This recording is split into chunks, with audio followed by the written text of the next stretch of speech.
Hi, this is Kevin. I'm a retired firehouse cook, and today I'm going to take Biscoff cookies and make cupcakes, and I'm also going to make the spread. You can buy the spread at the grocery store, but we always have the cookies in the house, and so I just figured I'd just make the spread. So let's get started. This spread is real easy to make. It's only 5 ingredients. I start out with 2 tablespoons of brown sugar, and then I put in 15 of the Biscoff cookies. And later on in the video, you'll see that I added 5 more. I just didn't think 15 made it thick enough. So I went ahead and put that in the food processor and ground it up. And it took a few times. I went ahead and used a spoon to scrape it and just to make sure I got everything um, down to a powder. And then I have um, 3 tablespoons of butter. And the only thing I did wrong there, it should have been a little bit more of room temperature, um, but it still works. It just took a little bit more time. And then I have 120 milliliters of 2% milk. I wouldn't use anything less. And then I just mixed it all together. So this is an old food processor, so I'm going to have to get a new one because it took a while to get everything mixed up. And there I went ahead and put the extra 5 cookies in. And it turned out really nice, had a great flavor to it. And I just put it in a bowl and set it aside. So now we're going to get ready to make the batter.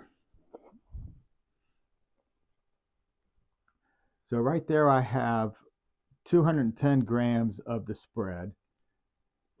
And I went ahead and put in 2 eggs, room temperature, and then got my hand mixer.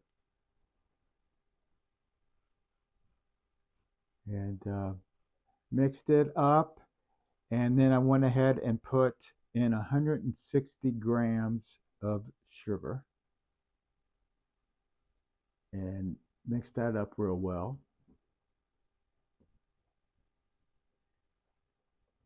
And there I have a half teaspoon of salt, 1.5 teaspoons of baking powder.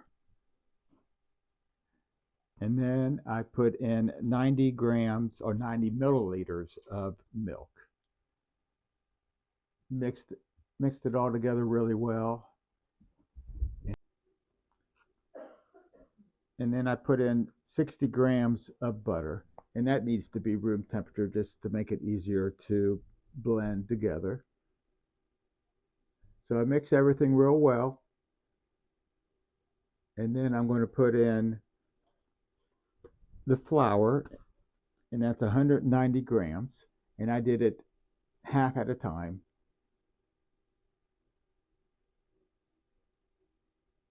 Mixed it all, and then I used my spatula just to make sure I didn't miss anything. So now I went ahead and got my cupcake liners and put those in place. And then I have an ice cream scooper. I find it to be the best way to put in the batter. So I put all those in, the 12, and then I had enough to do 4 more. So now I have a 350-degree oven preheated, and to put it in and make sure for 18 minutes, and just make sure they're toothpick clean.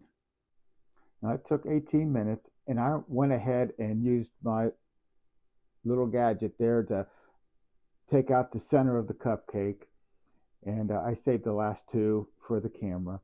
And if the piece doesn't come all out, you can use a knife and just pull out the rest that didn't come out when you pulled the tool out. So now I'm going to go ahead and take my spread and fill up the center of the cupcakes. And it just turned out really nice. Great flavor. It's so easy to make. You should just do it yourself instead of buying it at the store. So I got all those filled up, and now I'm using the same bag, and I'm putting more spread. And I mix this with some leftover cream cheese uh, icing, and I put probably three big heaping tablespoons into the icing and mixed it all together, and it gave it a great flavor, and it allowed it to go uh, farther than what I was able to, because I didn't have enough icing to do the last three. So if I didn't use that icing, I would have been really short. So now I like to use a double bag. So if you ever want to change the tip, you can. So I got everything put together, and now I'm icing the cake. I'm icing the cupcakes, and they turned out really well. I went ahead after I had them all iced, and I took the Biscoff cookies and I broke them in half, and I stuck them in the middle of the cupcake just to give it a little extra design, and I thought it looked nice. These were real easy to do. Give them a try. Enjoy.